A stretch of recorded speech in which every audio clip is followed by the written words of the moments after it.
Translation and purport by His Divine Grace Sri Srimati C. Bhaktivedanta Swami Prabhupada. The efficient cause of this material world manifests with as many varieties as the eternal original tree is you, O Lord. You are also the maintainer of this material world, and after annihilation, you are the one in whom everything is conserved. Those who are covered by your external energy cannot see you behind these manifestations, but theirs is not the vision of learned devotees. Purport.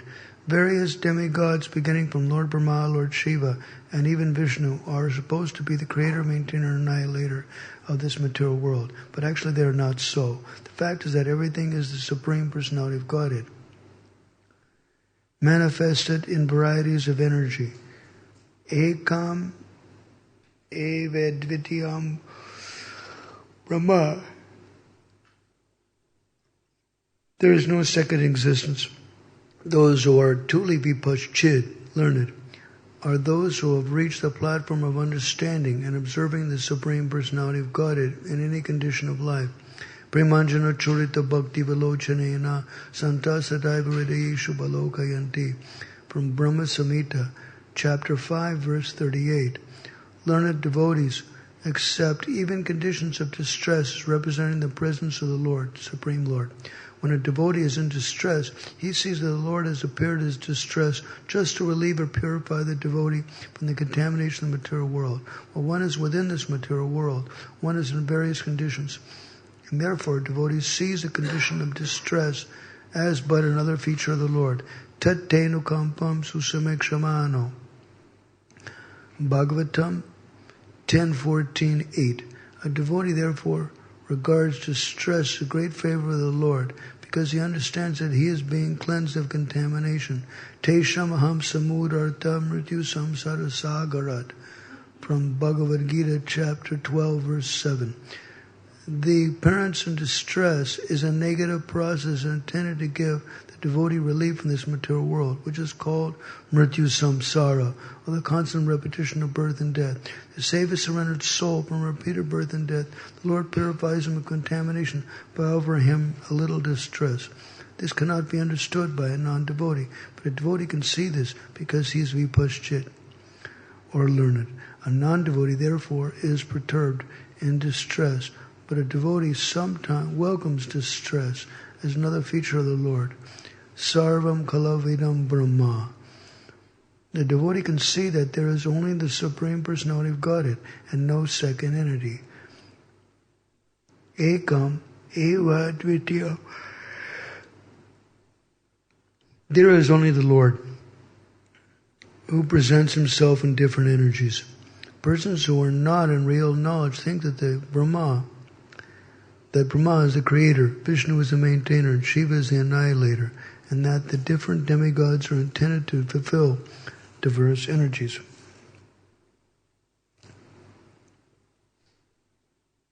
Persons who are not in real knowledge think that the Brahma is the creator, Vishnu is the maintainer, Shiva is the annihilator, and that the different demigods are intended to fulfill the diverse purposes. Thus they create diverse purpose and worship various demigods to have these purposes fulfilled. Kamastasta rita jnana prapadyante anya devata. A devotee therefore knows that these various demigods are but different parts of the Supreme Personality of Godhead, and that these parts need not be worshipped. As the Lord says in Bhagavad Gita 9:23, Ye api anya devata bhakta yajante sharadanvata te api mam eva kunteya yajanta vidipurvakam. Whatever a man may sacrifice to other gods, the son of Kunti, is really meant for me alone, but it is offered without true understanding. End quote. There is no need to worship the demigods, for this is a vidhi, not an order. Simply by surrendering oneself at the lotus feet of Krishna, one can completely discharge one's duties. There is no need to worship various deities or demigods. These various divinities are observed by the mudas of fools, who are bewildered by the three modes of material nature, Tribir Gunamayar Bhavayar, Ebi Sarvamayam Jagat. Such fools cannot understand the real source of everything is the Supreme Personality of Godhead.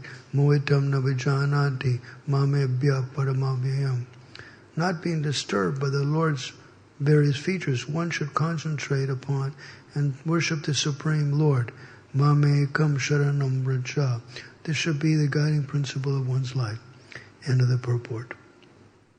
Vrindavane Ramanarayati Pasiddhipamo Tatrapi Krishna Balarama Supada Mule Jnanam Param Paramai Krishna Sudharma Chiptam Dandastadeva Prabhupada Namo Namaste Samsara Dukkha Jalado Patitasya Kama Krodadi Nakrama Karai Kavalikritasya Durvashanani Karitasya Narasayasya Chaitanya Chandra Mamadehi Padavalambam Jaladhara Shashivarno Gopavesha Kishoro Sahachara Gana Vrindai Kridamana Vajesho Natabara Chittavesho Nilapitam Paradyo Jagadajanana Heto Rama Krishna Nato Vasmi Vanchakalpatarubhyascha Kripa Sindhubevacha Paditanam Pavinebhyo Vaishnavebhyo Namo Namah Hare Krishna Krishna Krishna Hare Hare Hare Rama, Rama Rama, Hare Hare.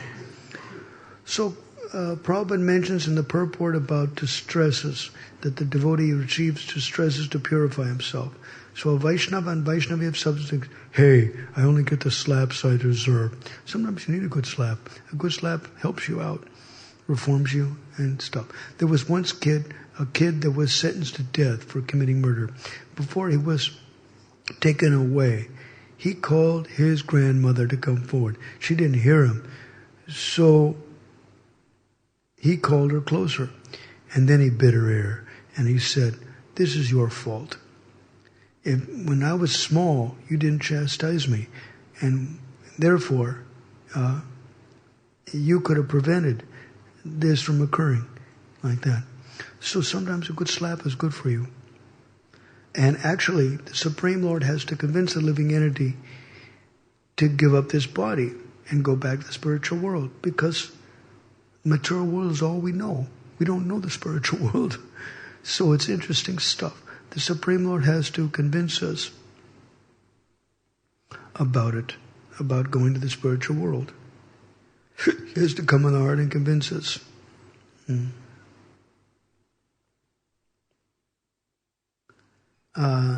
And one Prabhupada said that one should not worship the demigods. One does not have to worship the demigods. Sometimes they come being ordered by the Supreme.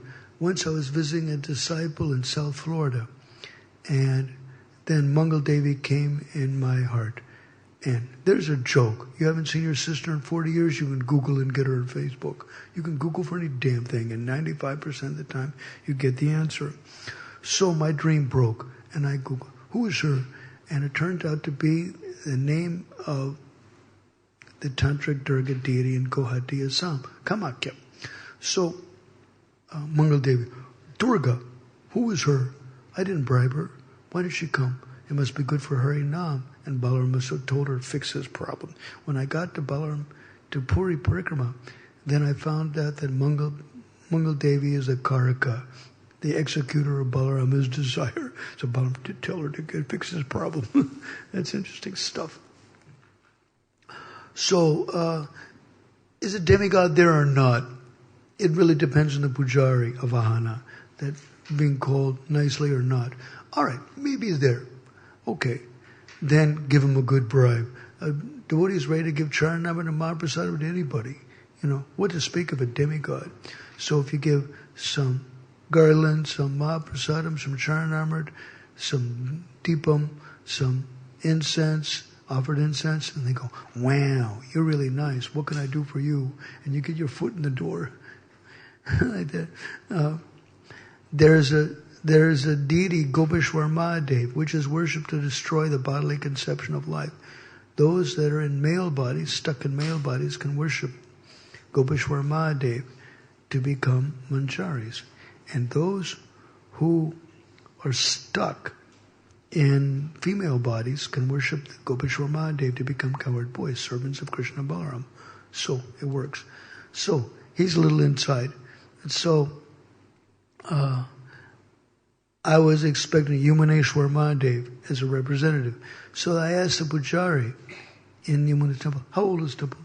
25, 50 years? Not too old, like that. It's interesting stuff. And I was offering to the Govardhan Shila, then I was offering to Yamuna, then I was giving the prasadam to Yamuneshwar Mahadev. Like that. Give him a good bribe. Put some charnamrita like that, and they go, wow, you're really nice. What can I do for you? So we're ready to give prasadam to anybody. Sheesh. Just like book distributors keep hard prasadam to give to anybody, because not everybody will give a donation for a book. So who fights with a samosa? Who argues with a sweet ball? In 1971, somebody argued with Prabhupada in Cross Maidan, Bombay. Prabhupada said, that's all right, give him some prasadam. By giving some prasadam, you're already defeated. So the pujaris, seva aparad is natural, but if you distribute the Mahaprasadam and Mahaprasadam to anyone, then and charnamrita to anyone, then Krishna will tolerate your existence. That's a trick. Pujari's got that trick, and Krishna will tolerate your existence. Krishna's basically not satisfied with what you give him. He wants what's behind your back. Just like when Krishna manifests the giant form of Govardhan. And all the Vrajavasis, including Krishna and Radha, offered obeisance to the giant form of Govardhan. So Krishna said, Anior, give more. And basically, Anukul Kshetra is 3.5 kilometers. The Vrajavasis gave a lot of stuff to the deity. So, but Krishna said, give more. So how can we give more? And so one Vrajavasi said, I have a quintal of rice in my go down, So then Krishna extended his arm and took that. And then he said, give more. And then Balaram was very smart and brought some tulsi leaves and put it before Krishna. And Krishna took it. Tripto is made. Now I'm satisfied. So basically, Krishna's not interested in what he gives you. He wants what's behind your back. So Prabhupada was saying that those who have love, Premanjana Churita Bhakti Vilochanena, can serve the Supreme Lord. It's nice. Otherwise, a devotee sees the miseries as coming from Krishna. That's all. And Prabhupada said that some people think that the demigods create and destroy, but it's actually Lord Vishnu does everything. So basically, that's for the karmis. Everybody is better than some and worse than others. Better than the karmis, but worse than the previous acharyas or previous generations of devotees. So tattenu kampam susumek shamano bhujane bhatma kritam vipakam taravabhubir vidadan namaste jiveta yo mukti pade sadaya bhak. Brahmastuti, which is good for chanting in Purushottamadic Mas. Kartik Mas, you chant Gopi Gita. That's good. And Purushottamadic Mas, which is 16 times, it's the same vrata as Kartik vrata, it's 16 times more powerful. You chant Brahmastuti. And Brahmastuti is the prayers offered by Lord Brahma. 10th Canto, Chapter 14. It's good. It's good prayers. So this verse comes from there. Tattenu kampam susamek shamano. A devotee who goes on suffering the actions and reactions of his previous karma and offers obeisance to the Supreme Lord, he has certainly achieved his result, achieved the result of liberation. This has become his rightful claim. So actually, Sarvabhauma Bhattacharya wanted to change the Sanskrit from Bhuktipade to Bhaktipade. Chaitanya Mahaprabhu was externally pleased, but he says, you can't change the Sanskrit. So whatever the Acharya has written should be put. Just like some people say the Tulsi Pranam mantra, Vishnu Bhakti Pade Devi or Krishna Bhakti Pade Devi. She's a smart girl. She knows who you're thinking of. My Shalagram, my Giriraj, my Radha Krishna, my Jagannath Baladev Subhadra, my Gaurnitai, my Sitaram Lakshman Hanuman. She knows exactly who you're thinking about. You can say Vishnu Bhakti Pade Devi and think Krishna Bhakti Pade Devi. She gives whatever you need. Prabhupada told Govinda Dasi in 1970 the mantra was Vishnu Bhakti Pade Devi. Now, who wrote it?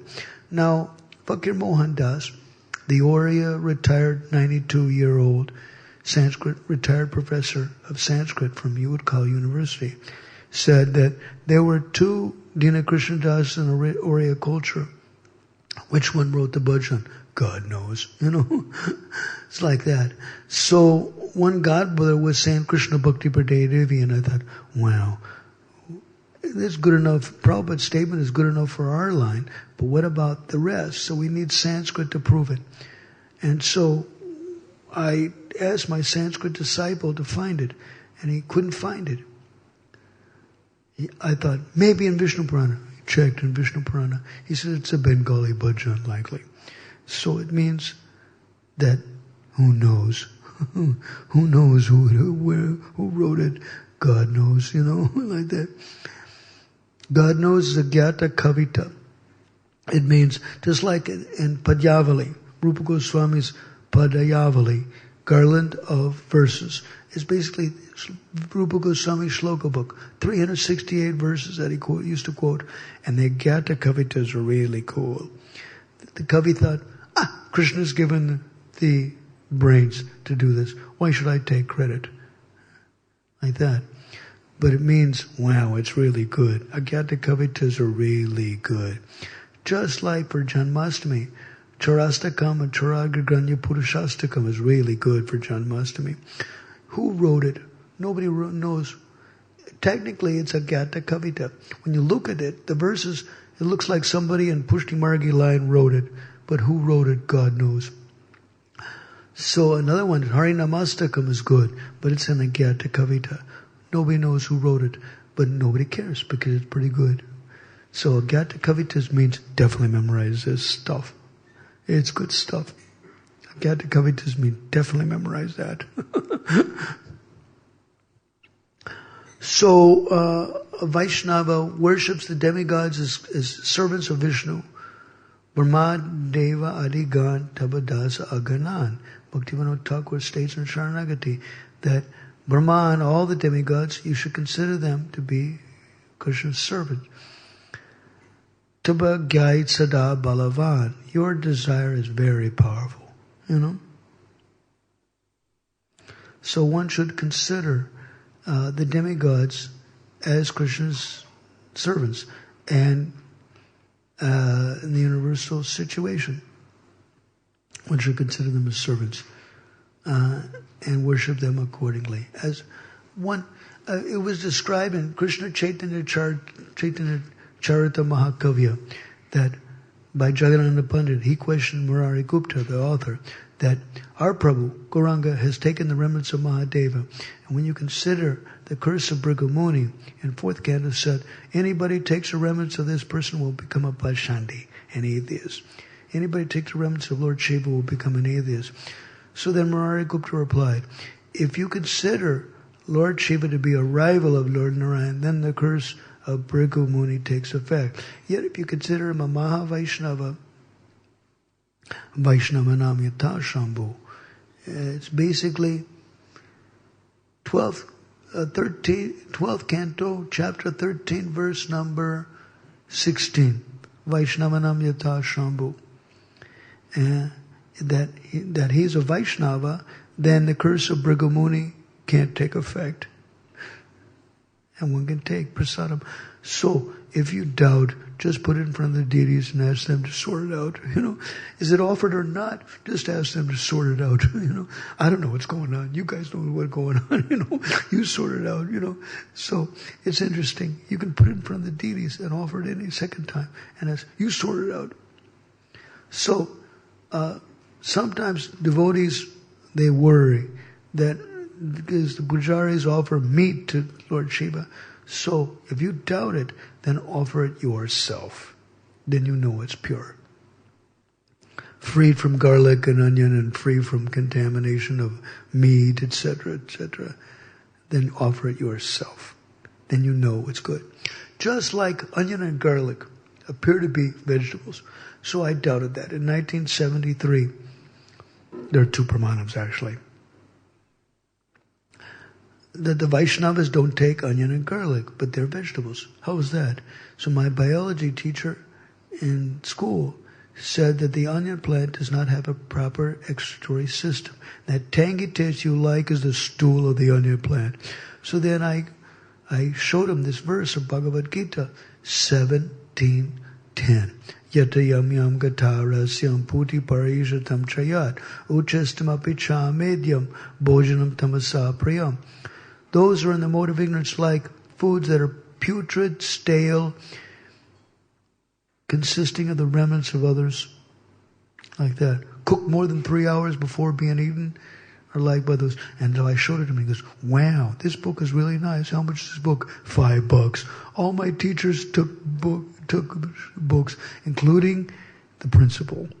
He took books. Interesting stuff. So, garlic and onion. What about that? There are two stories. Basically, when Mohini Murti cut off the head of Rahu, fingered by Surya and Chandra, then the blood fell on the ground and produced onion, garlic, and carrots. So some Vaishnavas don't take carrots either. Like that.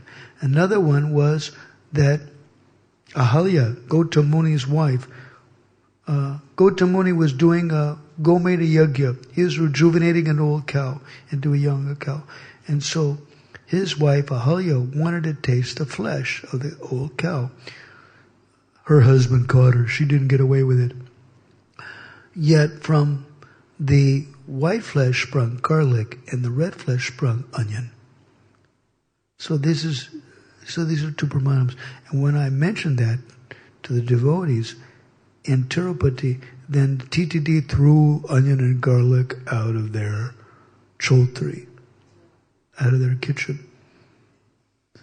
That's pretty good. But it goes on now in the city, they said, because people like the taste. But it increases the desire for tamasi vritti. So even if you have to take it for medicinal reasons, you take it for a very short time in capsules only, and like that. And it gives attachment for tamasi vritti, so close it off as soon as possible. Because it's mixed with the amrita, it has anti-medicinal effects. And because it's mixed with the blood of Rahu, it gives tamasi vritti. So, close that off. These are some statements. All right, we'll stop here. We'll open for questions. If you have a question, you have a relationship. And if you don't have a question, where is your relationship? The Sanskrit word manishanam means intelligent. And mano means human being. So if you don't have a question, look in the mirror and ask yourself, am I a human being? The best question is the written question, because it's anonymous. Nobody knows who spoke it. And it helps a person to edit what they're thinking and to stifle any criticism that, why are you asking this question?